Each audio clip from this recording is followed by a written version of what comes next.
ওমা আজ মহাপ্রভু ভাবটা আমরা সকলে দর্শন করলাম। চলুন এবার মন দিয়ে শুনুন, আজকে আমরা যে লীলাটি আস্বাদন করব,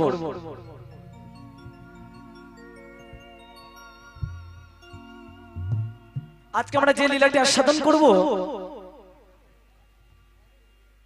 আজ এমন একটা লীলা শুনবো, মা খুব লীলাটা মন দিয়ে শুনবেন।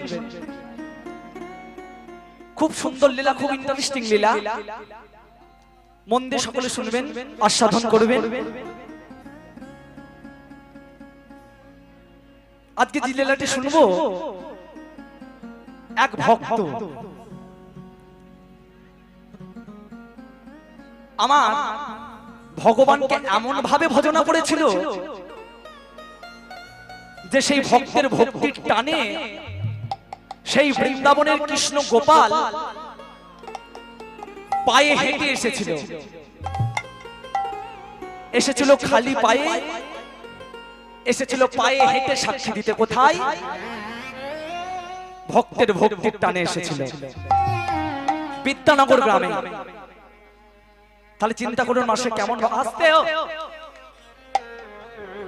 চুপ চুপ একটু আসতে।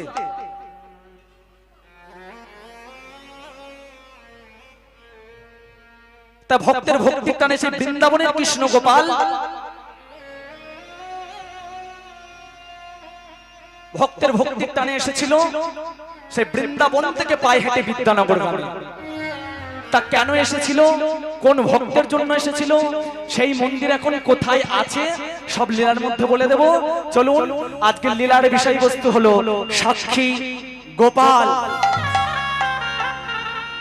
এই লীলাটি আমার লীলা শুনে দেখুন, খুব সুন্দর লীলা, তাই সকলে মন দিয়ে আস্বাদন করবেন। যাইনি তাই, যাই গৌর হরি বল। তাই চলুন প্রত্যেকে আজ এই লীলাটি জানব। তাহলে আমার লীলার নাম কি বললাম? জয় গোপাল। জয় গোপাল কি বলেছি? সাক্ষী গোপাল, মনে থাকবে তো? তা চলুন এই লীলাটি জানবো, খুব সুন্দর লীলা, মন দিয়ে একটু আস্বাদন করুন।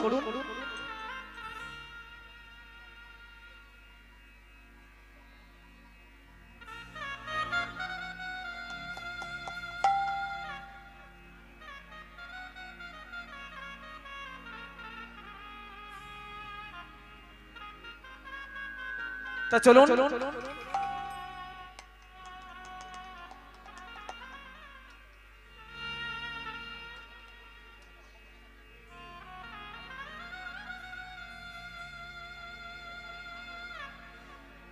তাই চলুন এদিকে মন দিয়ে সকলে সাক্ষী গোপাল আজ আমরা শুনবো।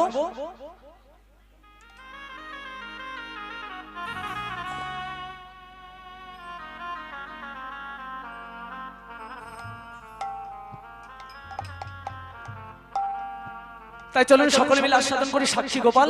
এদিকে মা 24 বছর বয়সে মহাপ্রভু কাটোয়া কাঞ্চননগর কেশব ভারতী আশ্রমে চলে গিয়েছিলেন। নিজের স্ত্রীকে কাঁদিয়ে,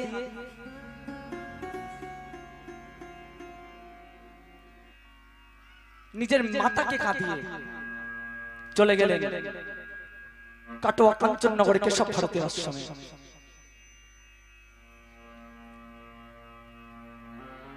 কারণ মহাপ্রভু জানতেন আমার দৃঢ় সংকল্প, মায়ের আঁচলে থাকলে হবে না, আমি এই জগতের মঙ্গল করতে চাই। পয়লা তারিখ মাঘ মাসের 1 তারিখ চলে গেলেন। যখনই চলে গেলেন, শচী ঠাকুরানী এত কেঁদেছিলেন, নিমাই নিমাই করে শচী ঠাকুরানী পাগল হয়ে গিয়েছিলেন। নবদ্বীপের পশু পাখি কীট পতঙ্গ সবাই কাঁদছে, একটাই কথা, নিমাই নাই।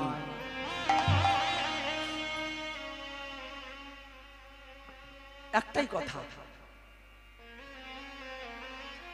নিমাই নাই। সব থেকে দুঃখটা কার বলুন তোমা বেশি? সব থেকে মায়ের। কারণ যার স্বামী নেই,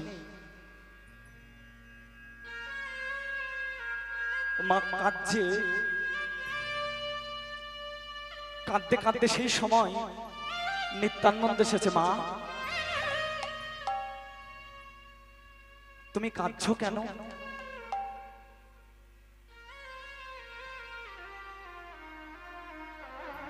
তোমার ছেলে গেছে তো কি হবে, আমি তো একটা ছেলে আছি। তোমার নিমাই গেছে তো কি হবে, তোমার নিতাই তো আছে। বাহ, তুমি মা বলো আমি কি করতে পারি?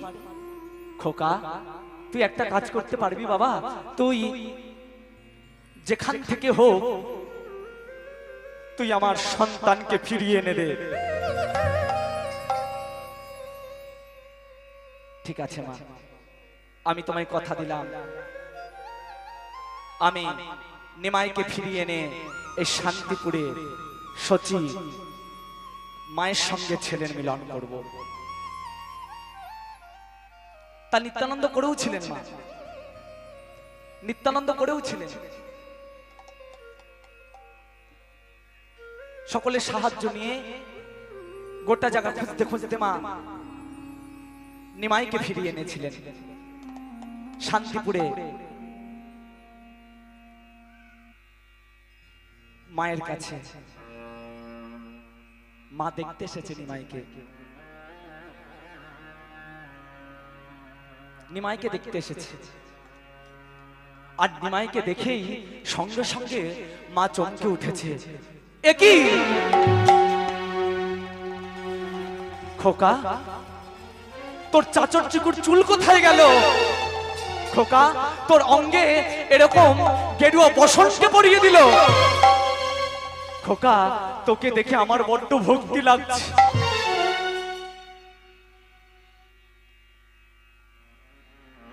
মা, আমি সন্ন্যাসী হয়ে গেছি।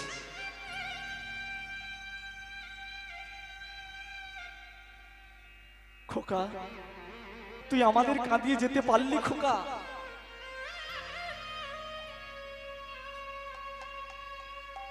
তুই যেতে পারলি?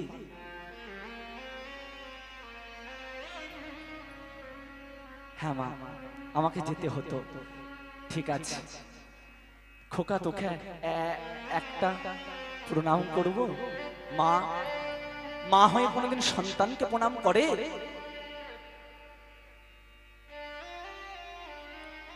কোনোদিন করে না। বলছে করে না। সন্তান যদি সন্তানের মতো কাজ করে, সন্তানকেও মা বাবা প্রণাম করে।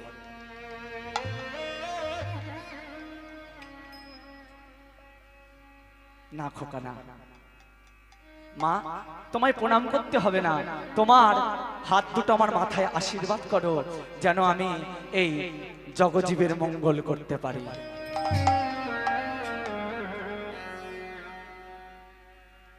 বেশ, আমি আশীর্বাদ করলাম, তুই জগজীবের মঙ্গল কর, তুই মঙ্গল কর।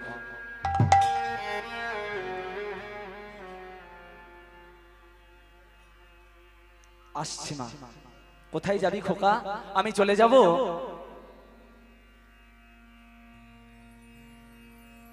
মা, কোথায় যাবি? বৃন্দাবন যাব। না খোকা, বৃন্দাবন যাস না। বৃন্দাবন এখান থেকে অনেক দূর, আমি তোর খবর পাবো না খোকা। তুই এক কাজ কর, তুই পুরী ধাম চলে যা। তুই পুরী ধাম চলে যা। কেন? কারণ পুরী ধামে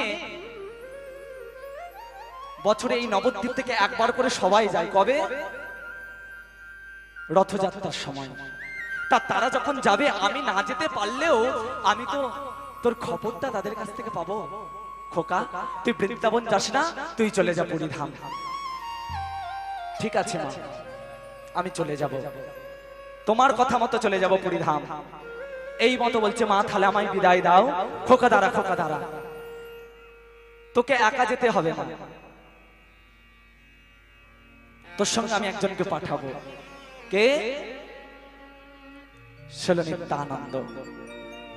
আজ মা নিত্যানন্দকে সঙ্গে করে নিয়ে চলেছেন পুরীধাম।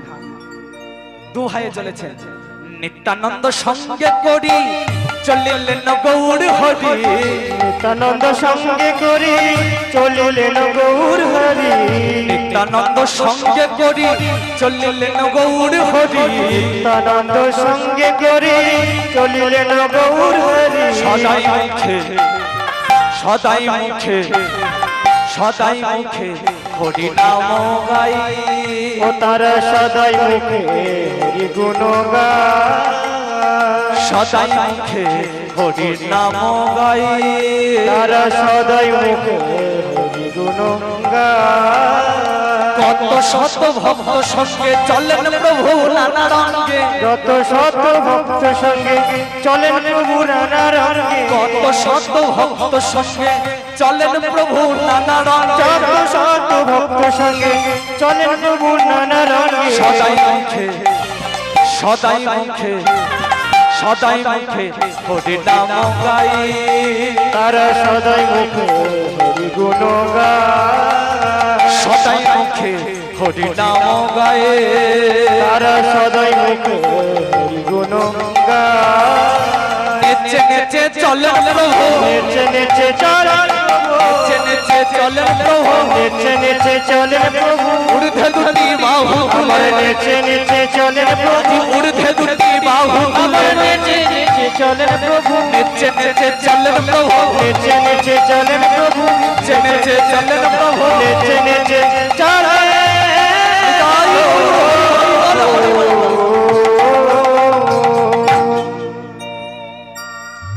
চলে গেলেন পুরীধাম।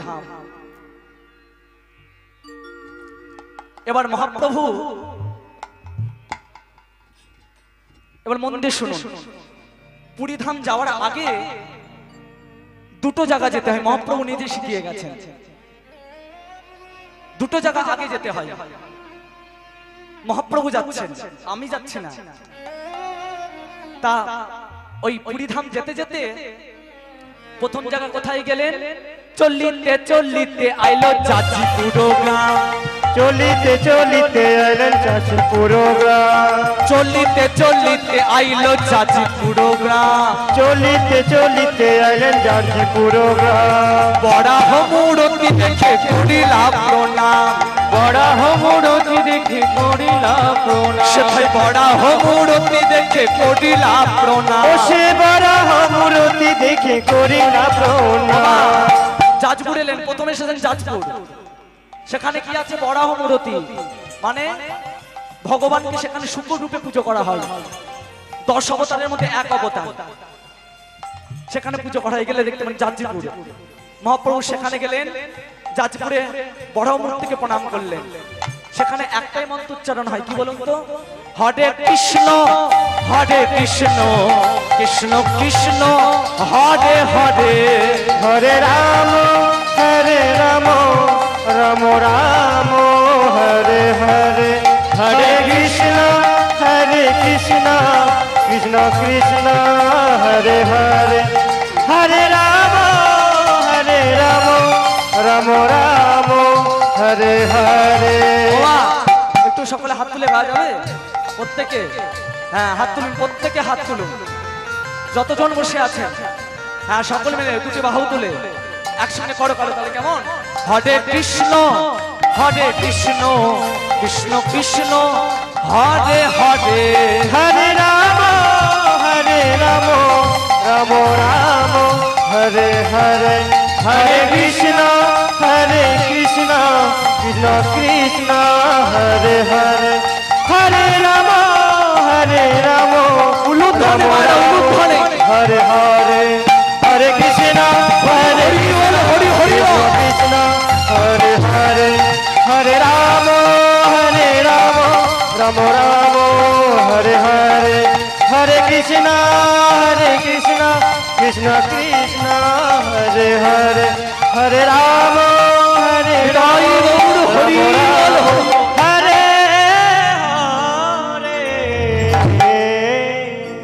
যাজপুরে এলেন। এবার যাজপুর থেকে কোথায় যাচ্ছেন? তারপর যাচ্ছে দেখুন, যাজপুর উপস্থিত হলেন, বড় মূর্তিকে প্রণাম করলেন। এবার যাচ্ছেন, জায়গাটির নাম হলো কটক, কটক শহর। কটকে আইলা দেখিতে সাক্ষী গোপালে, কটকে আইলা দেখাতে সাক্ষী গোপালে, কটকে আইলা দেখিতে সাক্ষী গোপালে। কটকে আইলা দেখিতা সাক্ষী গোপালে। বাবা নিত্যানন্দ পৌঁছে সেখানে কি করছেন জানেন? সাক্ষী গোপালকে দেখে আজ মহাপ্রভু আসছেন।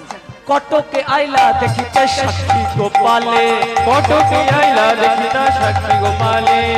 গোপাল নুরতি দেখে নাচি যেন চিতে, গোপাল নুরতি দেখে নাচি যেন চিতে, আবার গোপাল নুরতি দেখে নাচি যেন চিতে। গোপাল নুরতি দেখে নাচি যেন চিতে।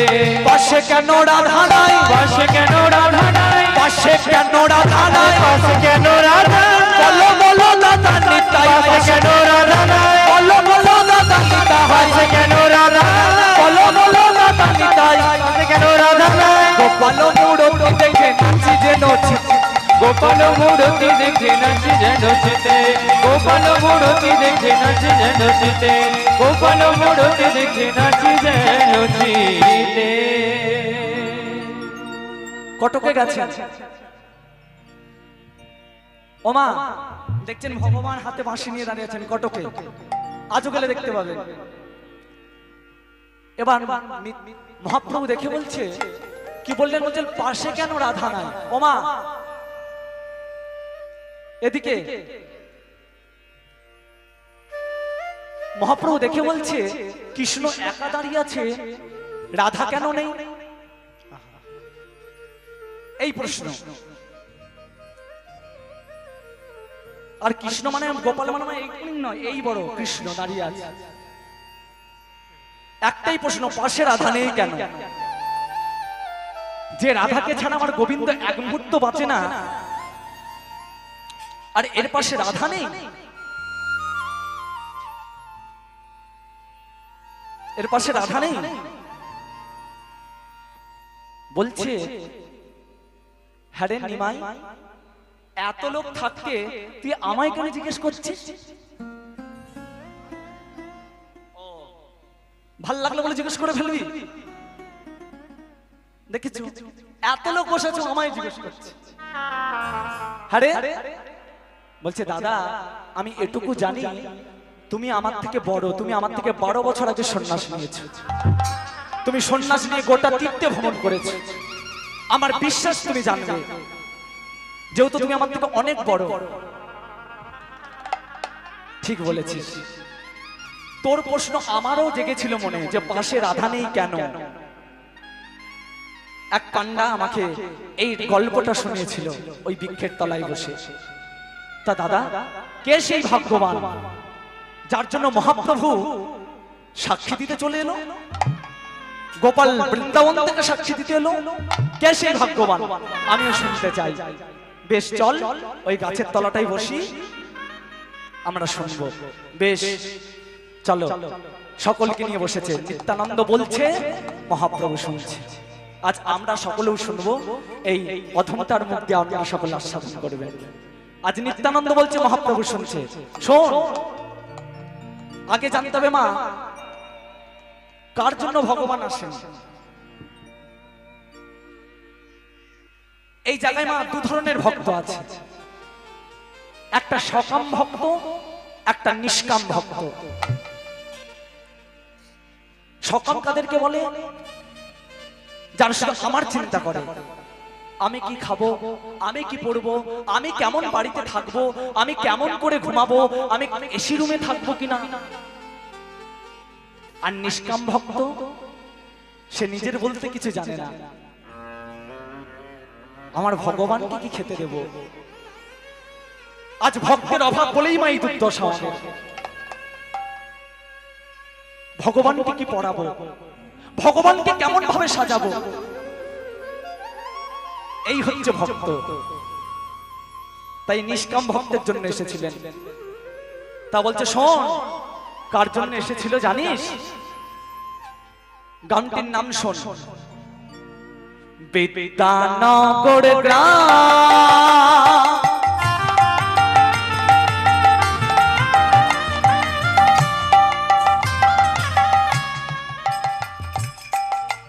প্রবীণ না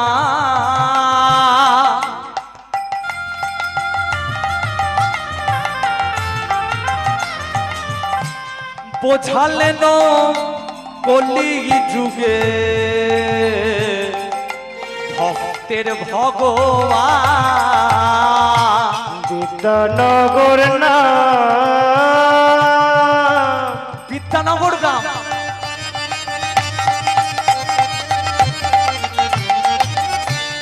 নবীন না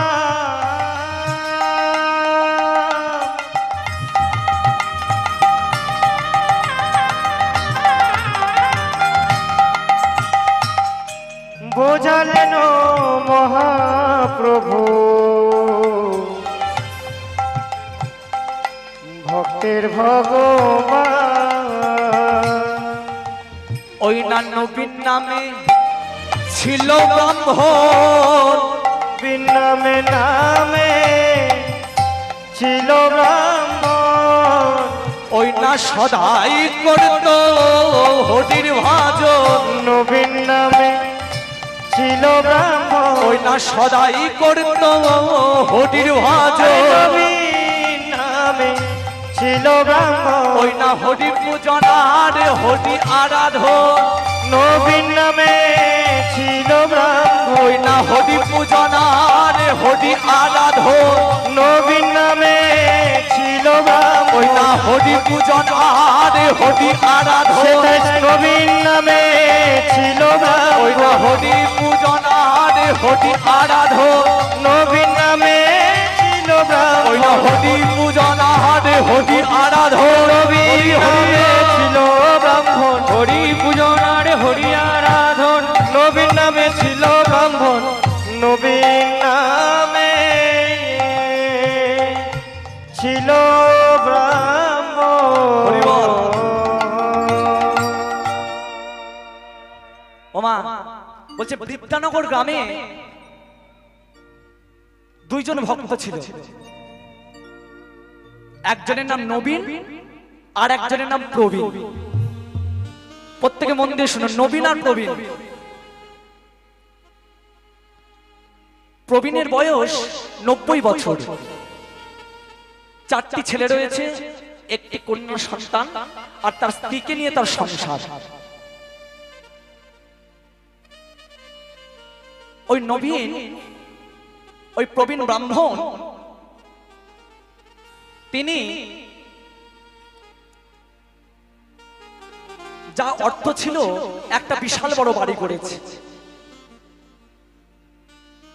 আর বাড়ি করে যা অর্থ ছিল চার ছেলেকে ভাগ করে দিয়ে দিয়েছে মানে এপারের কাজ করেছে পরপারের কাজ কিছু করেনি কোনোদিন তুলসী তলায় জল যায়নি কোনোদিন হরি কথা বলেনি কোনোদিন হরি বাসরে যায়নি তিন ছেলের বিয়ে ছিল এক ছেলের হয়নি ছোট ছেলের বিয়ে হয়নি কেন ছোট ছেলে ছিল পঙ্গু তাই সে বিয়ে করেনি সে জানে বিয়ে করে কেন একটা মেয়ের ভবিষ্যৎ নষ্ট করব চার ছেলে একটি মেয়ে মেয়ের নাম অহল্যা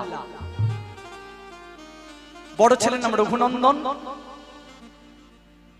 চারটি ছেলে ছোট ছেলের নাম বিপদভঞ্জন মেজ ছেলের নাম নারায়ণ আর সেজ ছেলের নাম মধুসূদন রঘুনন্দন বিপদভঞ্জন মধুসূদন নারায়ণ এই চার ছেলে আর একটি কন্যা আছে যার নাম অহল্যা আর একটি স্ত্রী যার নাম সাবিত্রী আর ওই গ্রামে আরেকটি ব্রাহ্মণ ছিল যার নাম হলো নবীন যার বয়স 30 বছর তার কেউ নেই মা বাবা মা মারা গেছে ওই বিদ্যানগর গ্রামে চন্দ্রভাগা নদী ছিল ওই নদীর ধারে একটি পুরনো দিনে রাধা মাধবের মন্দির ছিল সেই মন্দিরে থাকতো ভিক্ষে করত ভিক্ষে করে যা পেত গোবিন্দকে সেবা দিয়ে নিজে সেবা করত এই দুটি ব্রাহ্মণের এবার প্রবীণ ব্রাহ্মণ 90 বছর বয়স দেখুন মা, বললাম না, আমি প্রথমেই বলেছি সংসার আপনাকে কিচ্ছু দেবে না, এই লীলাই প্রমাণ পাবেন। সংসার আপনাকে কিচ্ছু দেবে না, শুধু সংসার দেবে দুঃখ, জ্বালা, যন্ত্রণা, বেদনা। এই লীলাটা মন দিয়ে শুনুন মা, জানতে পারবেন।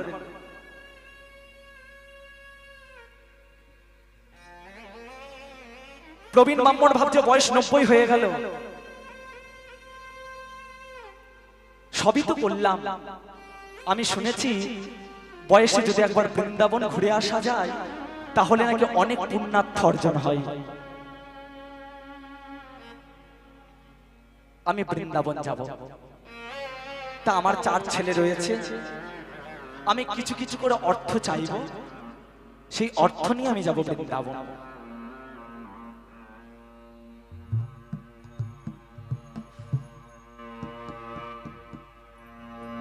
সে অর্থ নিয়ে যাব আমি বৃন্দাবন। দেখুন মা, ঘটনাটা এবার মন দিয়ে শুনুন। বড় ছেলে রঘুনন্দন দরজায় যাচ্ছে, রঘু,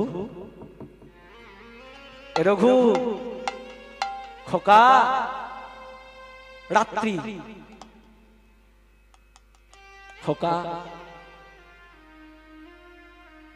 রঘুনন্দন দরজাটা খুলেছে। পিতা, এত রাতে তুমি এসেছো? এই জায়গাটা মা প্রত্যেকে মন দিয়ে শুনুন। দেখুন একটা পিতার কত কষ্ট, কত দুঃখ, কত জ্বালা, কত যন্ত্রণা। বড় ছেলেকে যখনই ডেকেছে, বড় ছেলে দরজাটা খুলে, পিতা, বাবা রঘু, আমার ইচ্ছে জেগেছে আমি একটু বৃন্দাবন যাব। তা আমি একটা বাড়ি করেছি, যা টাকা ছিল তোমাদেরকে ভাগ করে দিয়ে দিয়েছি, আমার কাছে কিছু নেই। তা বাবা, আমি একটা কথা বলবো, বলো পিতা।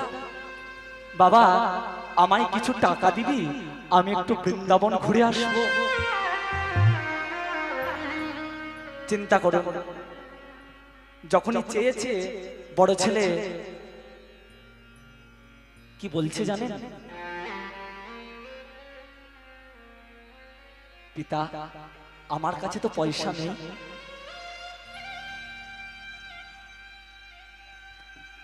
তুমি এত ইনকাম করছো, তোমার কাছে পয়সা নেই? না, পয়সা নেই। তাহলে পয়সা কোথায় আছে? পয়সা তুমি কোথায় রেখেছো? কেন? আমার লক্ষ্মী ব্যাংকে। মানে ওমা, লক্ষ্মী ব্যাংক মানে কি?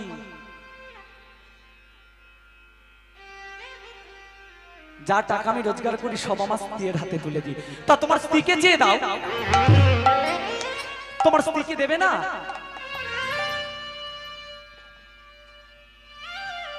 বলছে পিতা, আমার স্ত্রীকে চাইলে হয়তো স্ত্রী দেবে, কিন্তু আমি ঘরে ঘুমোতে পারবো না। কি বলছো তুমি? হ্যাঁ পিতা, আমি হয়তো আপনাকে দিয়ে দেব, কিন্তু টাকাটা দেবার পরে আমি আর বিছানায় শুতে পারবো না পিতা। বেশ, দেখুন মা, একটা পিতা দাঁড়ে দাঁড়ে ঘুরছে। ওই রাত্রিরেই চলে গেছে মেজ ছেলের কাছে। খোকা, টক্কর মারছে দরজায়, এ খোকা,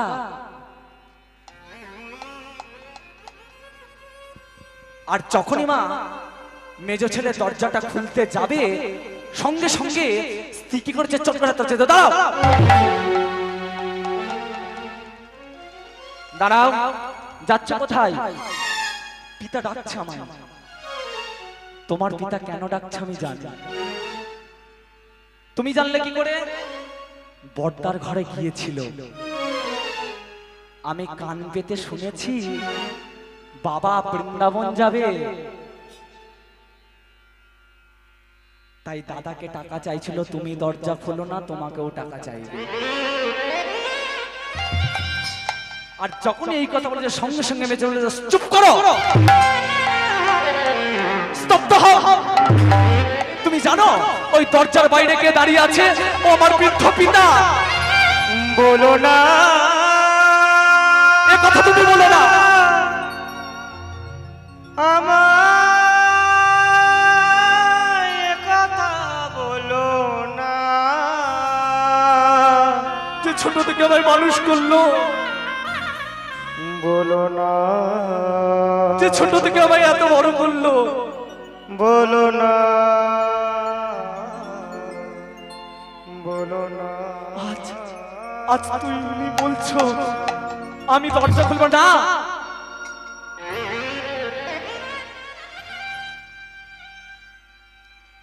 বলছে ঠিক আছে তুমি যাও, আমি পরের মেয়ে, আমি কি বলবো, কিন্তু একটা কথা মাথায় রেখো,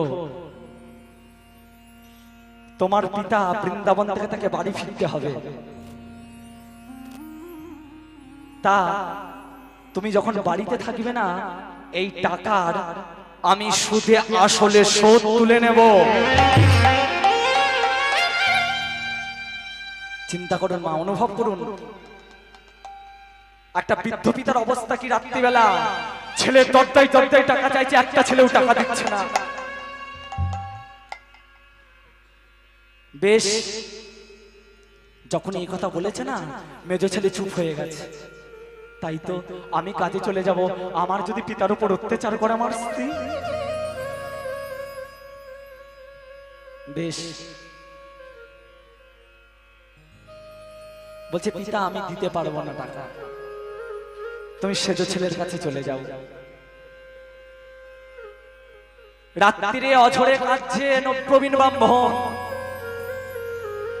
হে দয়াময়, এই সংসারের জন্য আমি এত কিছু করেছি, যে ছেলে পুলেগুলোকে মানুষ করেছি, আজ তারা কেউ আমাকে 2 টাকা দিচ্ছে না যে আমি বৃন্দাবন ঘুরে আসবো।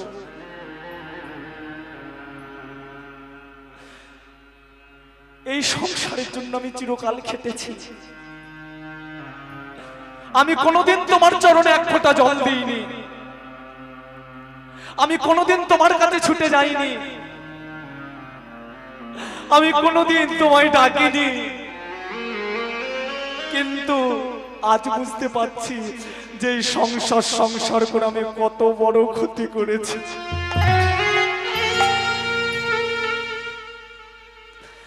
যে সংসার শুধু আমাকে দুঃখ জ্বালা যন্ত্রণা দিয়ে গেল। দেখুন মা, কাঁদতে কাঁদতে সেজ ছেলের ঘরে যাচ্ছে, সেজ ছেলেকে দিয়ে ডাকছে খোকা, খোকা।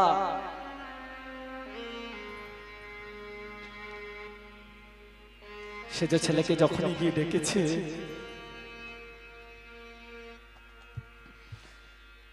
সেজ ছেলে একই তো গোয়েলের গরু মা, সে কি আলাদা হবে? একই তো গোয়ালের গরু। সেজ ছেলে কি করেছে মা, দরজাটাই খোলে, চোখের জলে কাঁদছে। দয়াময়, আজ বুঝতে পারছি যাদের জন্য এত কিছু করলাম, আজ তারাই আমায় পর করে দিল।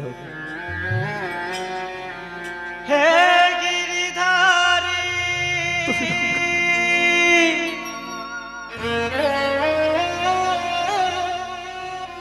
তুমি বাকে বিহারী, ভক্তির ডাকে সারদা,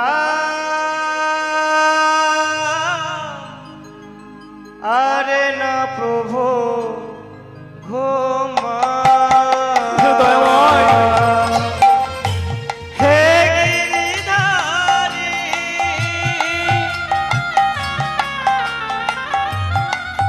তুমি বাকে বিহারী, আমি বুঝতে পারছি আমি কি অপরাধ করেছি, ভক্তির ডাকে যে সংসার করে সারদা, আমি বুঝতে পারছি। আরে না প্রভু ঘুম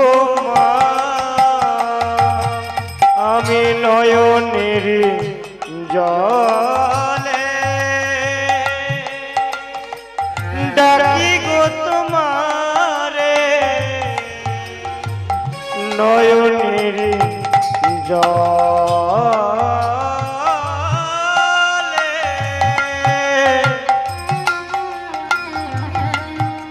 আমি ডাকি গো তোমারে একবারে সে দেখা দাও হে গিরিধারী ভক্তির ডাকে সারদা আরে না প্রভু ঘুমা আরে না প্রভু ঘুমা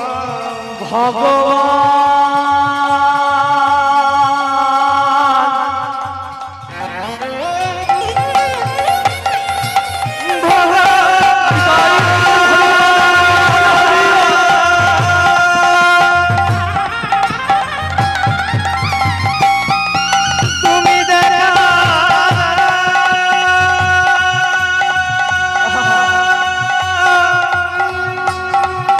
দেখা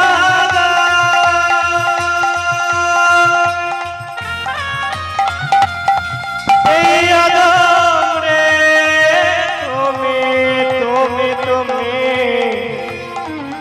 দেখা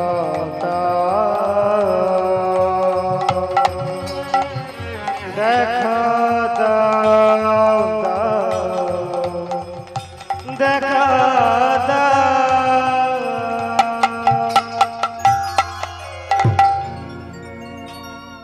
বৃদ্ধ পিতা চলে যাচ্ছে।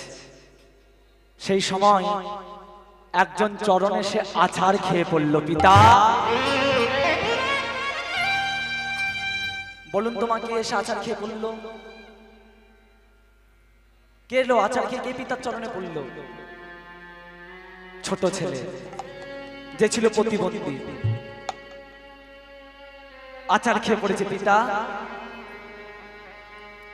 আমি আমি তোমায় টাকা দেবো পিতা বৃন্দাবন যাওয়ার জন্য। ভগবান আমার এত তিনটে ভালো ছেলে দিল না, আজ একটা পঙ্গু এসে আজ আমাকে বলছে পিতা আমি তোমায় টাকা দেব। কোথায় পাবি টাকা? কেন পিতা মনে নেই? তুমি একটি বাড়ি তৈরি করে দেওয়ার পর 4 ছেলেকে ভাগ করে দিয়েছিলে, সেই টাকা আমার আছে। খোকা আমি বলছি তোকে দিতে হবে না, তোকে দিতে হবে না। খোকা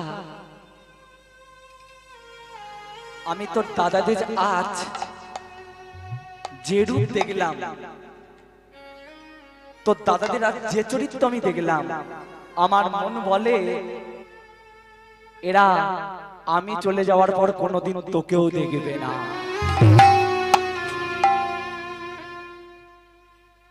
যে সন্তান তার পিতা মাতাকে দেখে না, সে সন্তান কোনোদিন তার মা ভাইকে দেখে? শোন বিপদভঞ্জন, তোকে দেখবে। আচ্ছা বলুন তোমা কখন দেখবে? যখন তার কিছু ধন সম্পত্তি থাকবে তখনই তাকে দেখবে। তাই খোকা তুই ওই টাকাটা রেখে দে, আমি ভিক্ষে করে হলেও যাব, কিন্তু আমি প্রতিজ্ঞা নিয়েছি বৃন্দাবন যাব তো যাব, এটাই আমার প্রতিজ্ঞা, কেউ আমায় আটকাতে পারবে না। ব্যাগ গোছাচ্ছে,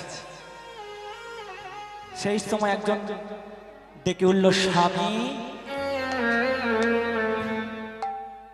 স্বামী।